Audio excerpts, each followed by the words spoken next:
निसर्ग परमेश्वरानं माणसाला बहाल केलेला अमूल्य ठेवा. निसर्गानं माणसाला जगायला शिकवलं आणि जगण्यासाठी त्याच्या जवळ असणारं सर्व काही अगदी सहज आपल्याला देऊ केलं.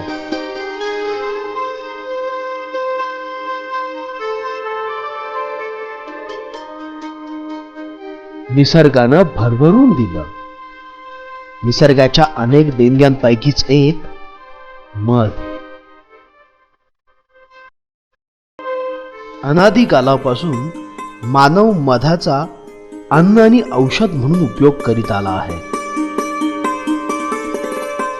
1946 साली मुंबई खादी ग्रामोद्योग समितीने महाबळेश्वर येथे आधुनिक पद्धतीने मधपेट्यातून मधमाशा पालन करून मध काढण्याचा उद्योग ग्रामोद्योग म्हणून सुरू केला. मंडळाच्या मध संचालनालयामार्फत या उद्योगाच्या विविध अंगांचे संशोधन केले जाते.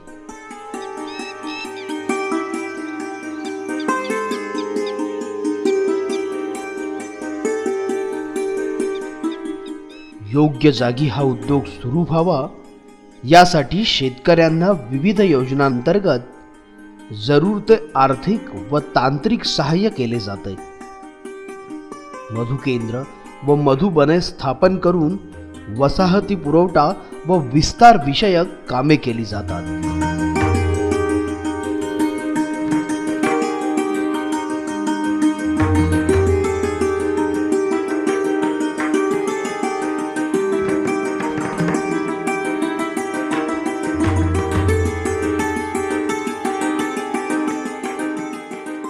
महाराष्ट्र राज्य खादी ग्रामोद्योग मंडळ या मंडळाच्या वतीनं मध उत्पादनाचा व्यवसाय मोठ्या कष्टानं केला जातो. दऱ्याखोऱ्यात डोंगर दऱ्यात राहणारा जो गरीब दुबळा माणूस आहे त्याला रोजगार मिळण्याच्या दृष्टीनं मोठी मदत होते.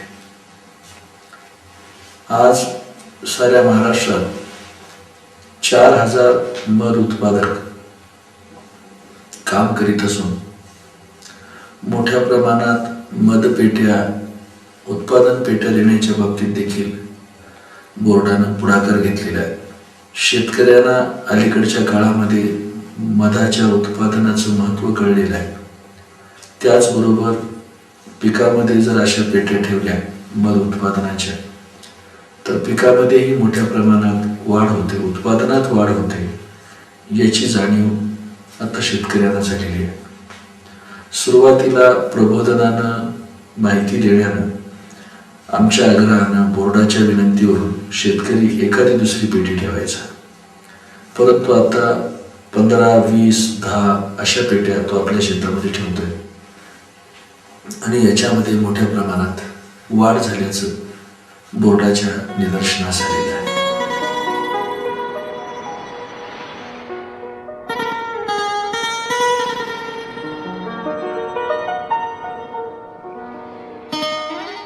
आमचे जिल्ह्यामधले जे जिल्हा ग्रामोद्योग अधिकारी आहेत आणि मधपर्यवेक्षक आहेत हे सुद्धा या कामाला फार मोठ्या प्रमाणावर लागलेले आहेत. आमचं उद्दिष्ट आहे की आता ह्या 2 वर्षाच्या कालावधीमध्ये 2 लाख किलोनी मधाचं प्रोडक्शन संपूर्ण महाराष्ट्रात वाढावं आणि त्याचसोबत 1.25 पटीने ॲग्रिकल्चर प्रोडक्शन वाढावं. ह्या दोन्ही गोष्टी आम्ही एकत्रित करून ह्या मध उद्योगाला चालना देण्याचं यावर्षी ठरवलेलं आहे. आणि आमचं स्वतःचं प्रोसेसिंग प्लांट तिथे आहे. हे आमचे जे मधपाळ आहेत त्यांच्याकडून आम्ही हमी दराने मधसुद्धा विकत घेत असतो. त्यामुळे हा व्यवसाय एक चांगला व्यवसाय म्हणून ज्याच्यामध्ये 2 पैसे आपल्याला जास्तीचे मिळू शकतात.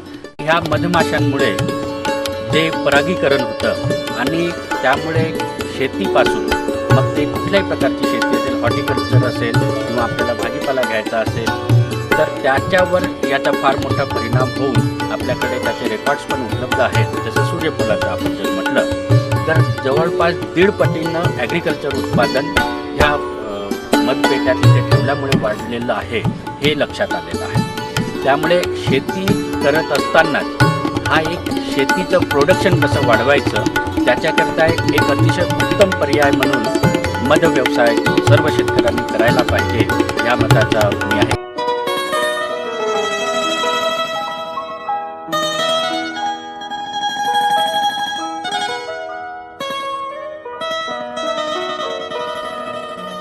केवळ मधासाठी मधमाशा पालन हा दृष्टिकोन आता बदलण्याची गरज निर्माण झालेली आहे. यासाठी मध, मेण, रॉयल जेली, पराग हे उपपदार्थ संकलनासाठी मधमाशा पालन, मधमाशांच्या वसाहती निर्मितीसाठी मधमाशा पालन, त्याचबरोबर पिकाच्या उत्पादन वाढीसाठी मधमाशा पालन असा दृष्टिकोन बाळगण्याची आता गरज निर्माण झालेली आहे. त्या दृष्टीनं नियोजन करण्यात येत आहे की हा जो पश्चिम घाट विकास परिसर आहे त्या परिसरामध्ये वसाहती निर्मितीसाठी वाव आहे. त्याचबरोबर मराठवाडा विभागातील सूर्यफूल अशा प्रकारची तेलबियाचं पिकाचं आधिक्य असलेल्या जिल्ह्यामध्ये देखील मधमाशा पालन उद्योगास मोठ्या प्रमाणावर वाव असल्याचं दिसून येतं आणि या दृष्टीनं शासनाच्या विविध योजनांतर्गत या जिल्ह्यामध्ये मधमाशा पालन उद्योगाचा विकास करण्याच्या दृष्टीनं मंडळाचं धोरण आहे आणि ही सध्याची जी 4000 मधपाळांची जी संख्या आहे ही संख्या कशी वाढवता येईल या दृष्टीनं मंडळामार्फत नियोजन करण्यात येत आहे.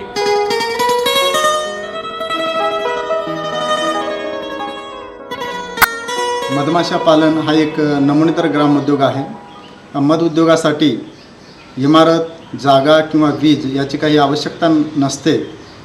हा उद्योग शेतकऱ्यांसाठी अत्यंत महत्त्वाचा आहे.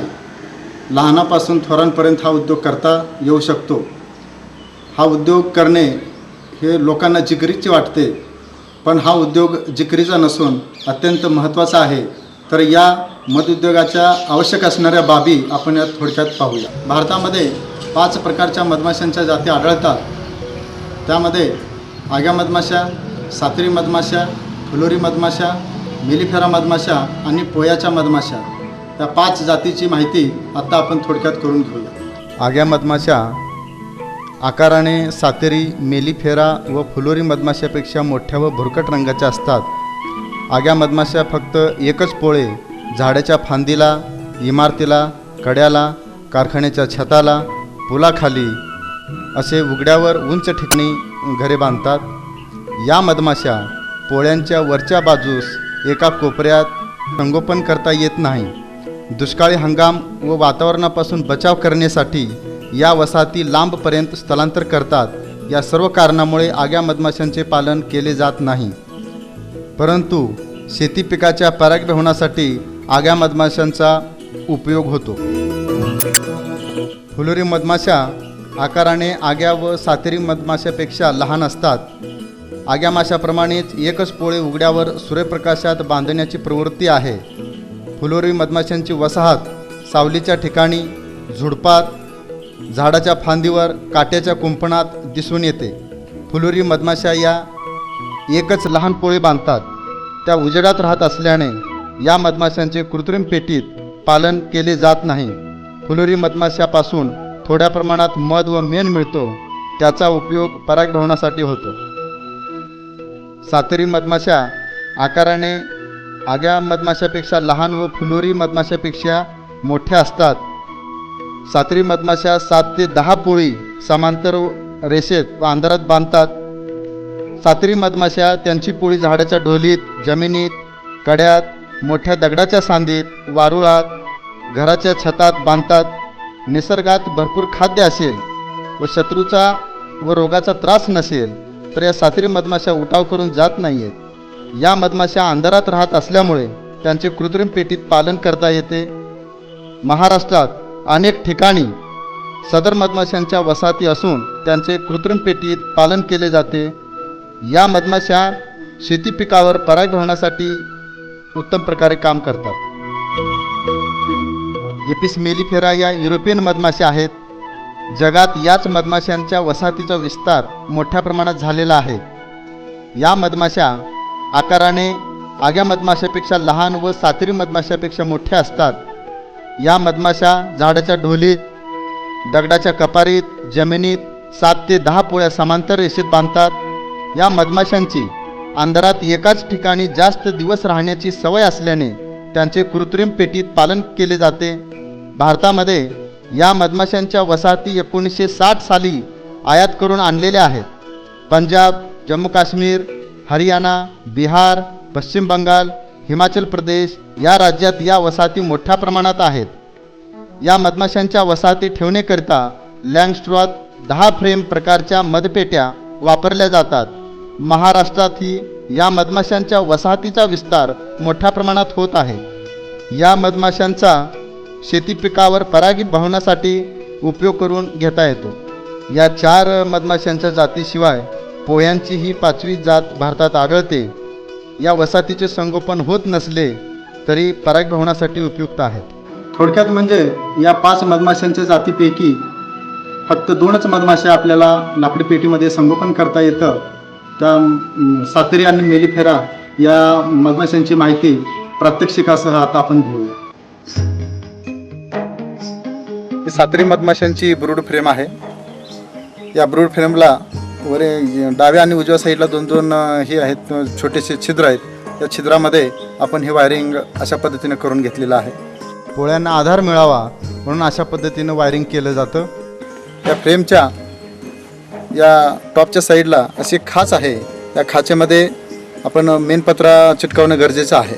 मधुबनापासून निघालेल्या या शुद्ध मेणापासून आपण हा मेणपत्रा तयार केलेला आहे. हा जो मेणपत्रा आहे कोम फाउंडेशन मशीनद्वारे आपण हा तयार केलेला आहे. या कोम फाउंडेशन मशीनमधून हा पत्रा काढल्याच्या नंतर त्याच्यावरती असे षटकोनी आकाराचे ठसे उमटवलेले आपल्याला पाहावयास मिळत आहेत. तयार केलेला हा जो मेणपत्रा आहे, हा मेणपत्रा अशा 2 इंचाची पट्टी असं चाकूच्या साह्याने ते कटिंग करावी. मेणपत्र्याची जी कटिंग केलेली जी पट्टी आहे या ब्रूड फ्रेमच्या या खाचेमध्ये हे अशा पद्धतीने ठेवून हे जे वितळलेलं मेण आहे ते मेण चमच्याद्वारे अशा पद्धतीने ओतून घ्यावं की जेणेकरून ते मेणपत्रा व्यवस्थित फिट बसू शकेल. मेणपत्राने चिटकावलेल्या या फ्रेमी आहेत, ह्या फ्रेमी मधपेटी ठेवून अशा पद्धतीनं जुना जो मध आहे, मधाचा वास पण थोडासा या फ्रेमवरती टाकावा की जेणेकरून निसर्गातला स्वार्म या मेणाच्या आणि मधाच्या वासानं नवीन निघालेला स्वार्म या पेटीमध्ये येऊन बसतो आणि अशा तऱ्हेनं वसाहत कॅप्चरिंग करण्याची एक सोपी पद्धत आपल्याकडे आहे.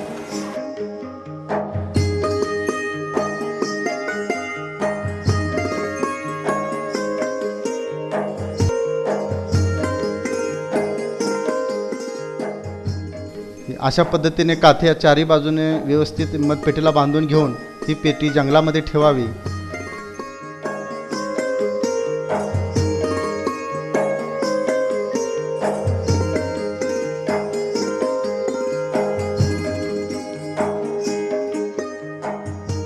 आपण जे पाहतोय ते सातेरी वसाहतीची पेटी ह्या झाडावरती ठेवलेली आहे आणि निसर्गातील स्वार्म अशा ठिकाणी ह्या पेटीमध्ये येऊन बसतो.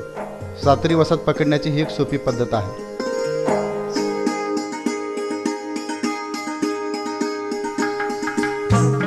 त्याचबरोबर निसर्गातील सातेरी वसाहत पकडण्याची ही दुसरी पद्धत आपण पाहूया.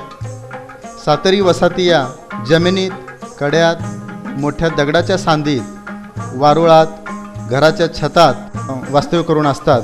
आपण जे पाहतोय की ह्या निसर्गातल्या झाडाच्या ढोलीमध्ये ही सातेरी वसाहती मधमाशांची ये जा करत असलेलं आपल्याला दिसतंय. आता यानंतर ही जे झाडाची ढोलीचं जे छिद्र आहे हे आपल्याला आता सध्या लहान दिसतंय, ते हळूहळू कुऱ्हाडीच्या साह्यानं आपल्याला ते मोठं करून घ्यायचं आहे की जेणेकरून आपला हात आतमध्ये जाईल आणि हळुवारपणे त्या पोळ्या बाहेर काढून मग त्या पेटीमध्ये भरायचे आहेत.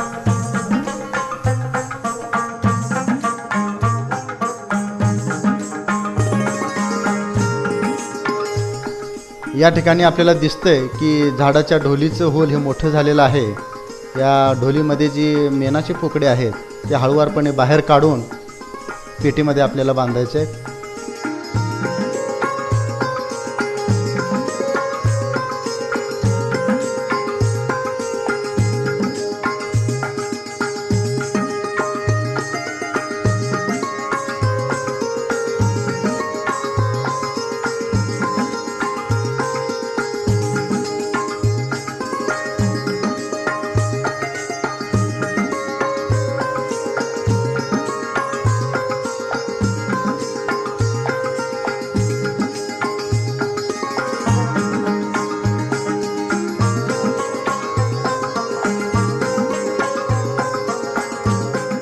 ह्या हळूवारपणे मेणाच्या पोकड्या काढल्याच्या नंतर ह्या मेणाच्या पोकड्या ब्रूड फ्रेमच्या मापाच्या आकाराच्या चाकूच्या सहाय्याने कापून घ्याव्यात आणि ही जी मेन पोकडी आहे ही मेन पोकडी ब्रूड फ्रेमला व्यवस्थित बसवून सुतळीच्या सहाय्याने बांधून घ्याव्यात.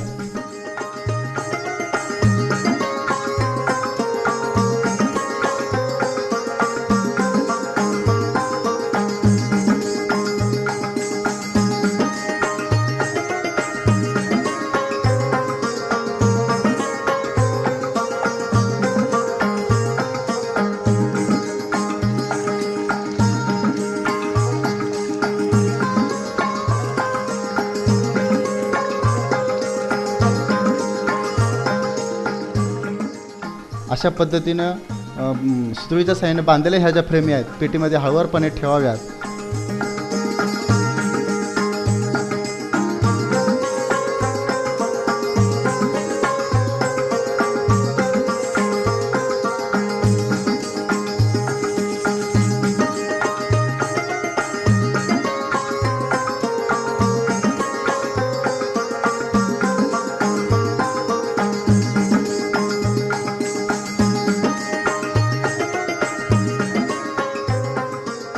त्या झाडाच्या ढोलीमध्ये मधमाशा क्लस्टर करून असतात आणि ह्या क्लस्टर केलेल्या ज्या ह्या मधमाशा आहेत त्या हाताच्या सहाय्याने पेटीमध्ये भराव्यात. पेटीचे गेट लावून ठेवावे.